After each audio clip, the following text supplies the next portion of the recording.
குரு பிரம்மா குரு விஷ்ணு குருதேவ மகேஸ்வர குரு சாட்சாத் பரபிரம்மம் தஸ்மை ஸ்ரீ குருவே நமஹ. கடவுள் அருள் டிவி நேயர்களுக்கு இனிய வணக்கங்கள். வணக்கம். நவம்பர் மாதத்தின் பொது பலன் அப்படின்னு பார்க்கும்போது, துலா ராசியிலே நீச்சமாக இருந்த சூரியன் விருச்சிக ராசிக்குள்ளே செல்லுகிறார், நீச்சம் விட்டு வெளியே வருகிறார். அப்படிங்கிறது ரொம்ப முக்கியமான செயல்பாடு. அப்போது எதையுமே நம்ம ஆத்மா அப்படிங்கிற விஷயம் கொஞ்சம் தெளிவாகிடுச்சுன்னு அர்த்தம் ஆகிடும். செவ்வாய் விருச்சிகத்திலே ஆட்சியிலே அமர்ந்து கொள்ளக்கூடிய சூழ்நிலை. சுக்கிரன் நம்மளுடைய விருச்சிக ராசிக்குள்ளார துலா ராசிக்குள்ளார ஆட்சிக்குள்ளே வரக்கூடிய சூழ்நிலை. குரு வக்கரம் எடுத்துக்கொள்ளக்கூடிய சூழ்நிலை. சனி பகவான் வக்கர நிவர்த்தி ஆகக்கூடிய சூழ்நிலை. இப்படி பலவிதமான கிரகங்களின் மாற்றங்களை கொண்டது இந்த நவம்பர் மாதம். நவம்பர் 29 சனி வக்கர நிவர்த்தி. நவம்பர் 12 குரு வக்கரமானவர்.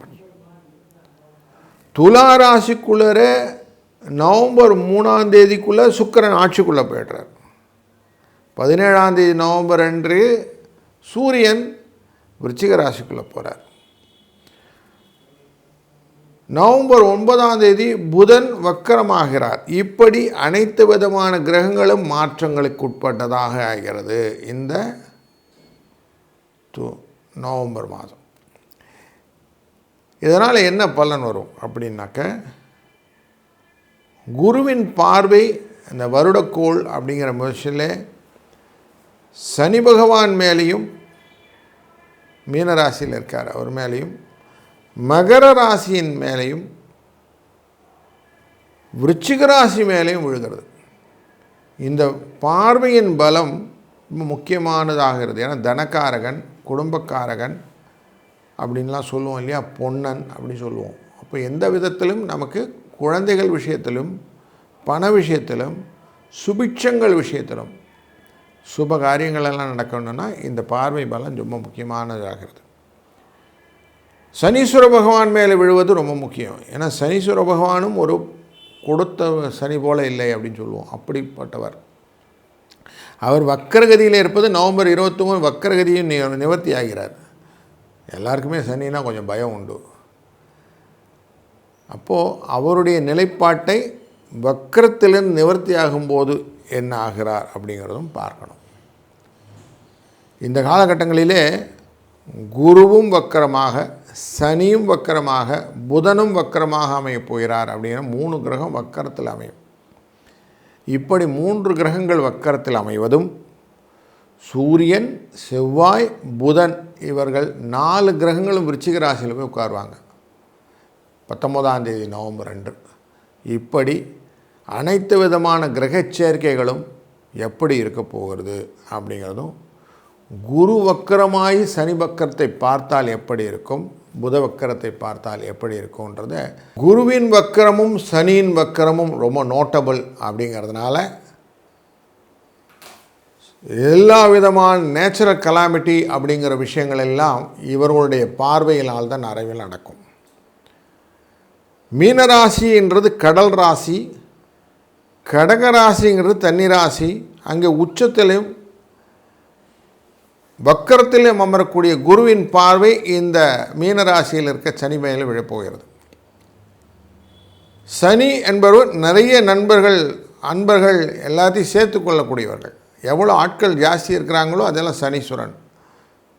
சனியுடைய கிரகத்து பக்கத்துலேயே நிறைய டஸ்ட் பார்ட்டிகள் சுற்றிக்கிட்டே இருக்கும் இல்லையா, அந்த மாதிரி நிறைய கூட்டத்தோடு இருப்பவர்கள். எங்கெல்லாம் கூட்ட நெரிசல்கள் ஜாஸ்தி இருக்கிறதோ, எங்கெல்லாம் கூட்ட நெரிசலும் கடலும் தொடர்பு உடையதோ, இங்கெல்லாம் கொஞ்சம் எச்சரிக்கையாக இருக்க வேண்டியது நல்லது. எங்கெல்லாம் நீர்நிலைகளில் கூட்டங்கள் இருந்தால் எச்சரிக்கையாக இருக்க வேண்டும் அப்படிங்கிறது இந்த இண்டிகேஷன் கிளியராக புரிஞ்சுக்கிடுங்க. அதனால் லேண்ட்ஸ்லைடு, சுனாமி வரலைனாலும் அலை பெருசாக வந்து அடிச்சிட்டு போகிற சூழ்நிலைகள் மற்றும் மழை நீர் பாதிப்புகள் போன்ற வெள்ள அபாயங்கள், இப்படி எல்லாத்தையுமே இந்த நவம்பர் மாதத்தில் இந்த குருவும் சனியும் தொடர்பு கொண்டதுனால ஏற்படக்கூடும் அப்படிங்கிற எக்ஸ்ட்ரா காஷனையும் மைண்டில் வச்சுட்டு இந்த மாதத்தை நாம் தொடங்குவோம். இந்த குரு வக்கரமும் சனி வக்கரமும் எப்படி தொடர்பு படுத்துறது அப்படின்னா, காமெடி நடிகர் வடிவேலு பாணியில் சொல்லணுன்னா, கிளம்பிட்டாங்கய்யா கிளம்பிட்டாங்கய்யா அப்படின்னு சொல்லுவாங்க இல்லையா, அப்படி ஒரு சூழ்நிலை.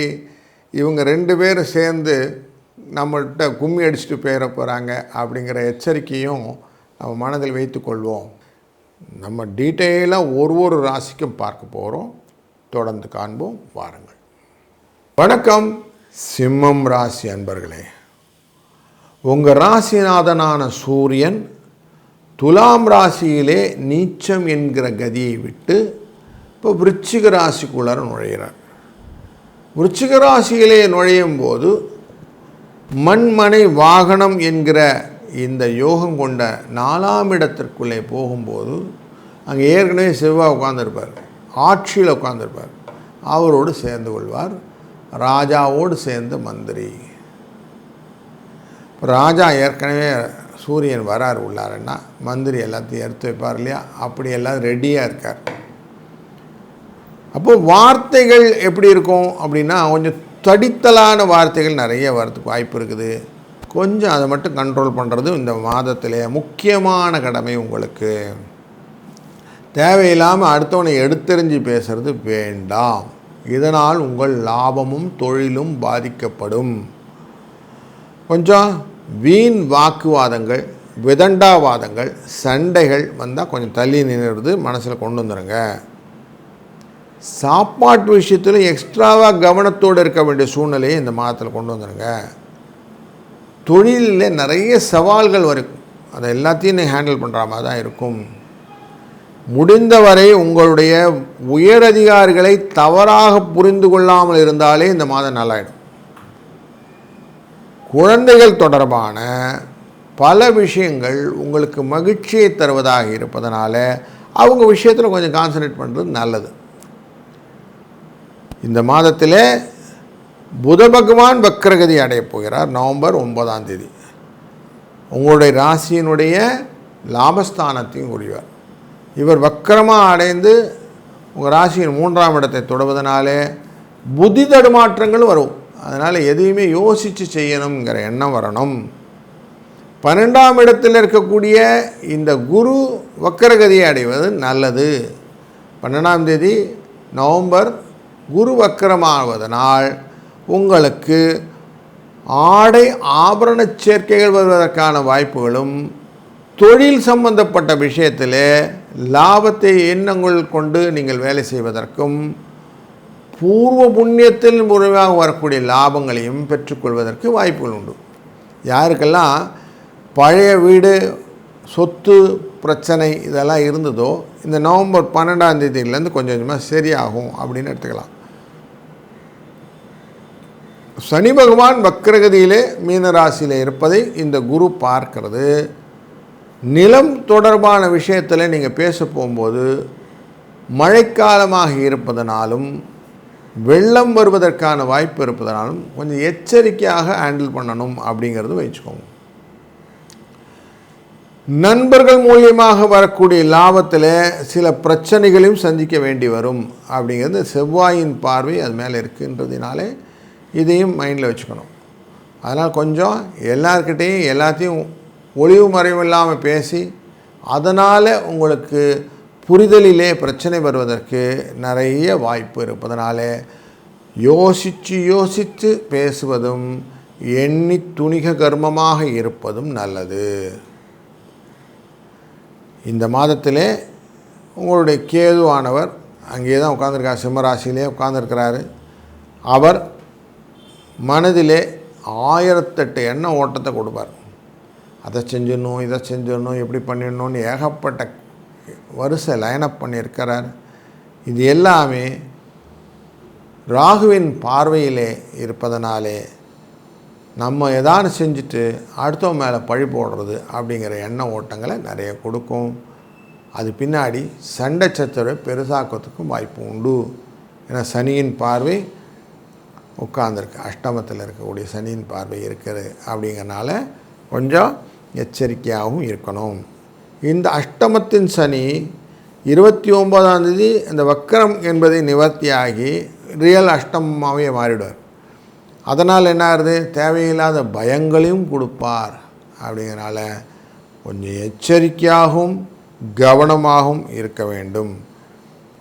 எவ்வளோ கவனம் இருக்கணும்னா, நவம்பர் 12ஆம் தேதி அவசியம் புதாஷ்டமியின் போது கால பைரவரை சென்று வழிபட உங்களுடைய பயங்கள் நீங்கும். எப்படிப்பட்ட வழிபாடு? நேராக போங்க, பைரவருக்கு நல்ல வெற்றிலை மாலையை சாட்சி விட்டு நல்லெண்ணெய் விளக்கு ஒரு 11 விளக்கு எடுத்துக்கிடுங்க, அழகாக ஏற்றுங்க. சாயங்கால வேளையில் 4 மணிலேருந்து 6 மணிக்குள்ளே இதை அவசியம் செய்யுங்க. இதை செய்துவிட்டு வரும்போது கால பைரவரின், அந்த பைரவர்னாலே நாய், அவருக்கு உணவளிங்க.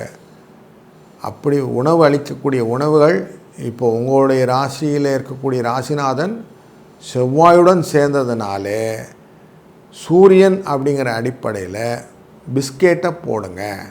அப்படி போட்டுட்டு வந்தீங்கன்னா அவசியம் உங்களுக்கு நல்ல பலன் கிடைக்கும். நல்லது நடக்கும். நல்லதே நடக்கட்டும். வாழ்க வளத்துடன். கடவுள் அருள் டிவியை பார்த்தமைக்கு நன்றிகள். மேலும் இது போன்ற தகவல்களை தெரிந்து கொள்ள கடவுள் அருள் டிவியை சப்ஸ்கிரைப் செய்யுங்கள். மறக்காமல் பெல் ஐக்கானை கிளிக் செய்யுங்கள்.